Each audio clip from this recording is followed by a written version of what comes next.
बीबी जान की बहू बन गई है, सारी गलती आपकी है। सारी गलती मेरी है। ज़ाफ़रान खान ने आपके लिए पैगाम भेजा है। वो चाहता है कि आज आप उसे काली पहाड़ी पे मिलें। तुम दोनों का आप खान को पैगाम पहुंचाओ कि मैं उससे मिलना चाहता हूँ। तुमने कुछ गलत किया है ना तो मुझे बता दो। तुम्हें अंदाजा है तुम अपनी जिंदगी के साथ कर क्या रही हो? ये मनहूस लड़की अब वलीमा कर देते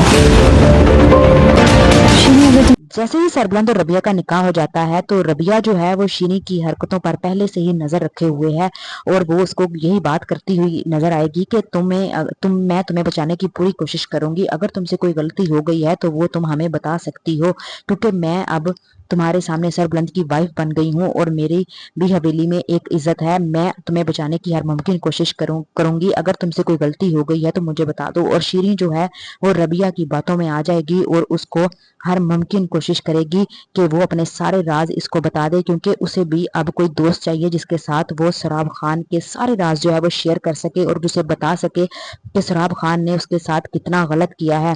दूसरी तरफ बी जान जो है वो रबिया और सरबलंद के वलीमे करेंगी और उनसे कहेंगी कि हमने शादी में भी कुछ ज्यादा इंतजामात नहीं किए, तो चलो तुम लोगों का वलीमा धूमधाम से करते हैं। लेकिन सराब खान की बीवी को बहुत ज्यादा गुस्सा आ रहा होता है और वो कहती है कि ये मनहूस लड़की जो है ये अब बी जान की बहू बन गई है और सारा वो इल्जाम सराब खान पर डालती है कि आप कुछ भी ना कर सके।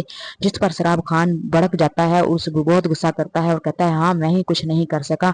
हालांकि उसने अपनी तरफ से तो हर मुमकिन कोशिश की थी कि वो सरबलंद को भी रास्ते से हटा दे और इस लड़की को भी, लेकिन किस्मत को कुछ और ही मंजूर था।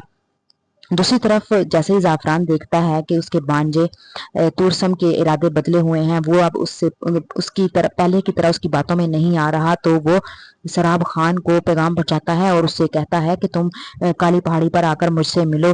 अब वो सरबलंद को मारने की दोबारा से कोशिश करेगा और सरबलंद जो है वो पहले से ही सराब खान पर नजर रखे हुए होगा और सराब खान को भी इस बात का अंदाजा है कि अगर मैं पकड़ा गया, क्योंकि पहले ही मेरी हरकत पर नजर रखी जा चुकी है, तो अगर मैं पकड़ा गया तो मैं बहुत बुरी तरह से फंस जाऊंगा।